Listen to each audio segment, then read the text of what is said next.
Hello everyone. I'm here and I have only 5 minutes time. So I really need to read very fast. Huh?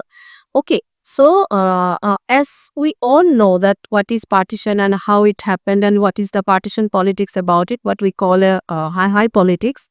But for me, it's so important that we are here, we are sitting here together to talk about partition, to remember partition, maybe the remember the memories which are kind of unpleasant, and also remember the memories which were welcoming, and it was like a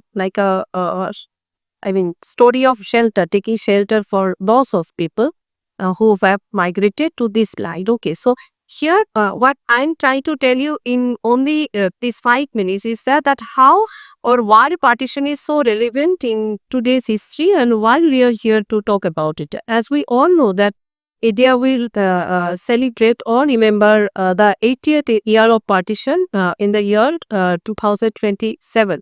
So, this is the 78th partition actually year that we are talking about. But it's so important that the partition actually remained a part of our lives, and the changing identities of the people who were the victims of partition, it is still there. So, if we think about partition, what happened in the eastern borderlands, so it is not only West Bengal, the people who we call as Bengal, as the who migrated from today's Bangladesh. At that point of time, it was East Bengal and then East Pakistan in 1986. So it's so important in the lives of those people who are still alive, but also in the life of those people who were their neighbors. As suddenly they had to welcome a new bunch of people and who were just so different, and they were curious about it, that who are they and why they are here. But it was actually the politics of the nation state and also politics of the political parties.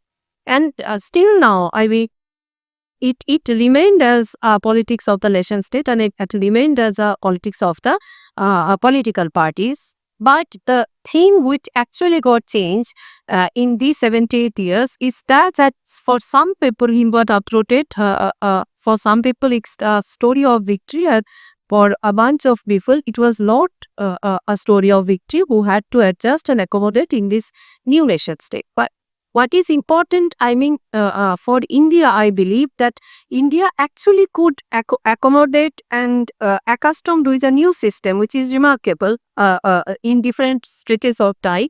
But in case of West Bengal, it is more important or more significant in the sense that since West Bengal is also a bordering a state with Bangladesh, nowadays we call it Bangladesh, but I think that West Bengal actually could cope with the experiments or the experiences of the refugees and their lives. And at the end of the day, we could actually make the so-called minority people part of the majoritarian community. Though the other ways of those majoritarian people is still there, what we can feel actually nowadays, but still I feel that it's a story, actually a story of success, in that way that nation state, what the nation state tried to impose all the people, those people, like with their spirit, with their goodwill, with their skills, and also the unskilled laborers, they actually could cope in this type of situation in the change environment. So I think that the retention of the partition is important in it by two or three aspects. One is that we actually could survive in a changed environment. Number two is the people who tried to migrate it, they, especially the women, they actually could contribute at least a little bit in this society, in this economy, and in this political culture. And number three, which is most important, I think that partition actually could remain with us, and we try to learn from partition and we try to unlearn things which were not so pleasant. Thank you so much.